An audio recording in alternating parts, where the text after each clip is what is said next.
Hey everybody, Cranky Gun Reviews here. I just want to do a quick little update video and talk about 2019 a little bit in review and 2020, what you can expect from my channel. Again, I think the few of you that I have as followers, I never really expected this channel to get big, so I think I have around 60 or 70 followers right now. Today is December 31st, 2019, so thank you for those of you that have watched my videos over the past year and however long. It's been a little bit over a year that I think I've had this channel up.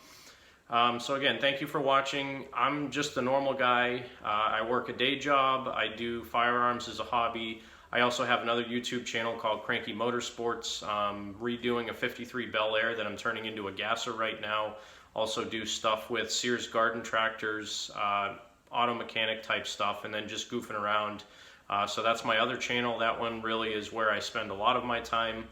My firearms related stuff, as I've said before, I'm 100% self-funded, so everything I do is money that comes out of my pocket. And as they say, I'm not money rich, I'm stuff rich. I have a few good firearms. Lately I've been trying to trade in a couple or sell a couple to get models that I've wanted for a while. So you saw the Mini 14, I sold my AR-15 to buy the Mini 14.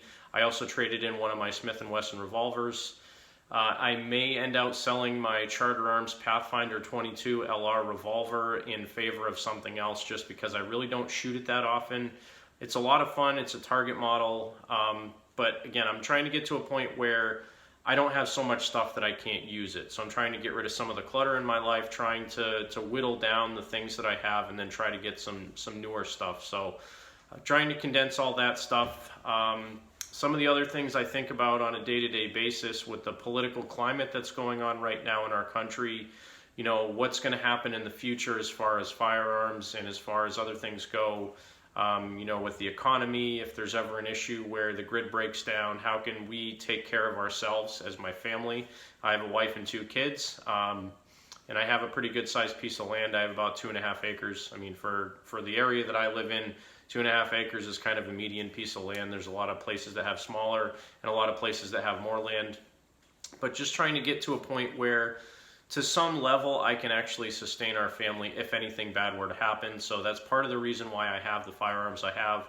I'm also working on preparing a lot of the freeze-dried type foods and MREs and that kind of stuff, putting some of that in my house in storage so that if we did have an extended period of time where we didn't have electricity or something, my family could still eat.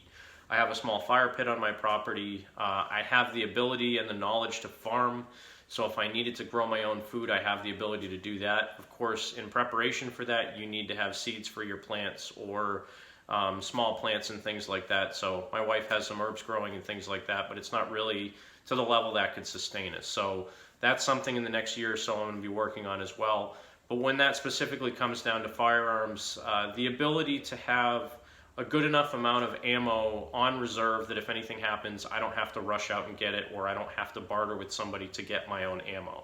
So as part of my storage, when I have a little bit of extra money, I'll buy an extra case of ammo or 2 cases of ammo when it comes to 22 or something like that. Or, if say right now Cabela's has a clearance on a bunch of the federal black packs that they had that have been out since Black Friday. A lot of that stuff is going on clearance now. If I have an extra $50 or $75, I might buy one of those and just throw it on a shelf in an ammo container and leave it there so that I have a stockpile of that. When it comes to 22 being cheap, I have a lot of 22 rifles. I have a couple of bolt actions. I have a couple of Marlin 60s and a couple of 1022s, as well as a couple of pistols. So I make sure I have a lot of 22 on hand. The other calibers that I carry, I have what I feel is enough on hand to be able to have enough ammo in case that there's an issue. So every caliber that I have, I try to keep at least between 500 and 1,000 rounds on hand. Some of them I have much more. Some of them I only have a couple hundred rounds, like my 44 Special revolver, which is another handgun I may consider getting rid of just because I don't shoot it very often. The ammo is extremely expensive, and again, if I have something that's taking up space that I'm not using, why should I keep it at my house? It's really just, it's not a waste, but at the same time, it's not an asset that gives me value on a day-to-day basis.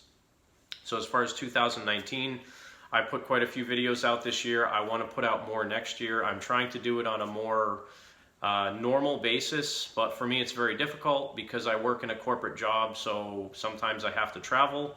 Sometimes I don't really know when I'm going to have the ability to go out to the range. That's why you see a lot of my short review videos that I either take in my bedroom or at the range or something like that.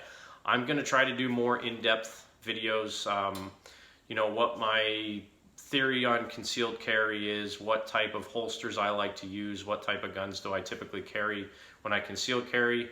There's a fine line on that because, again, with the political climate, I don't want to give too much information away. I like being a private person, but I also like sharing some of what I do with you guys, which is why I have this channel. I like doing some tutorials, and the things that I really like doing are the inexpensive builds. So again, I don't have a lot of cash on hand, so when I do something, I'm always doing it budget-minded. I'm doing that 1022 build right now where I'm basically doing an M-Carbo spring kit. I'm doing an extended charging handle, an extended mag release handle, just polishing up the bolt and a few other things, maybe putting a slip-on muzzle brake on it, and a few minor modifications just to see how good of an accuracy I can get out of a factory barrel, factory action, factory bolt if you're only spending $150 or $100 on parts in addition to the cost of the gun. Those are the kind of builds that I like doing. I'm not into going out and spending $1,000 on all the parts to build a 1022, buying a separate receiver and bolt and all that stuff, because I just don't have the funds to do that. Again, I have a wife and kids that I need to be responsible for. That's my first goal. The money that I do spend on my guns and my other hobbies are things that I do outside of my regular bills. I always promised my wife that I would never put us in a financial situation from my hobbies that would cause us pain. And the other nice thing about that, being in garden tractors and cars and other stuff like that, it makes it easy to be able to sell something if I need to get money to pay a bill or to pay for one of my other hobbies. So I've sold a bunch of tractor stuff to be able to get in and fund some of my gun projects as well, buying some extra ammo and things like that. So that's the kind of stuff that I do. So again, a little bit about me and what I did in 2019, 2020. Again, I want to do a few builds. I have the CVA brake barrel 22 that I put together that I haven't taken out and shot with the new scope or anything. I want to do a video on that. I have my Savage Model 25 and 223 bolt action. I want to do another video on that. That's a heavy barrel bolt action that I just put like a rather inexpensive scope on it, probably like a $50 scope on top of that. And then again, my 1022, I may do a more complete 1022 build later on in the year.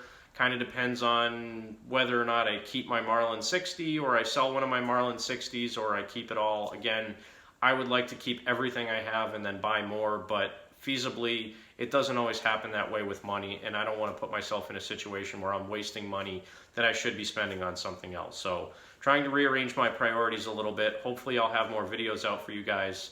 I just want to thank you for watching again. From Cranky Gun Reviews, happy 2019. It's been a great year. Have a happy new year, and I look forward to seeing you guys all in 2020. Happy New Year.